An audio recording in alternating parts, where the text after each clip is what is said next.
நாட்டுப்புற கலைகளை பள்ளியில் ஒரு பாடமாக்க வேண்டும் என்று பாடகர் வேல்முருகன் கோரிக்கை வைத்துள்ளார். சென்னை சங்கமம் நம்ம ஊரு திருவிழா கிராமிய கலைஞர்களுக்கு ஒரு நாள் ஊதியம் 5000 உயர்த்தப்படுவதாக முதலமைச்சர் மு.க.ஸ்டாலின் அறிவித்தார்.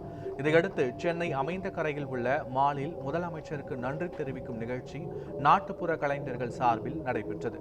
இதில் நாட்டுப்புற பாடகர் வேல்முருகன் பங்கேற்று பேசினார். அப்போது புதுவிதமாக மாலில் நாட்டுப்புற கலை நிகழ்ச்சி நடத்துவது மிகவும் மகிழ்ச்சியாக இருப்பதாக தெரிவித்தார்.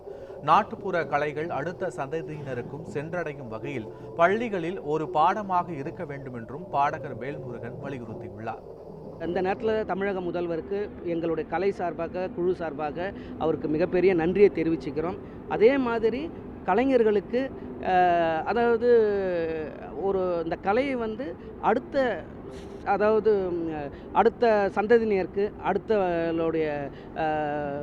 வர்ற சந்ததியினருக்கு தெரியணும் அப்படின்னாக்க பாடத்திட்டமாக வைக்கணும் அப்படின்றது என்னுடைய ஆசை. இப்போ 6ஆம் வகுப்புலேருந்து 12ஆம் வகுப்பு வரைக்கும் இந்த நம்மளுடைய நாட்டுப்புற கலையை ஒரு பாடமாக வச்சா அந்த கலைஞர்களுக்கு ஒரு ஆசிரியர் வேலை கிடைச்ச மாதிரி ஆகிடும்.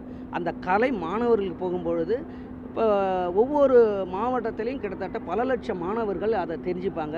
அதனால் தமிழக அரசு இந்த கலையை பள்ளிகளில் கொண்டு வரணும்.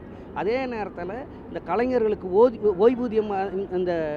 ஓய்வூதியமும் அவங்களுக்கு ஒரு 60 வயசுக்கு மேலே கொடுக்குறாங்க. அதையும் அவங்க அதிகப்படுத்தி கொடுக்கணும்.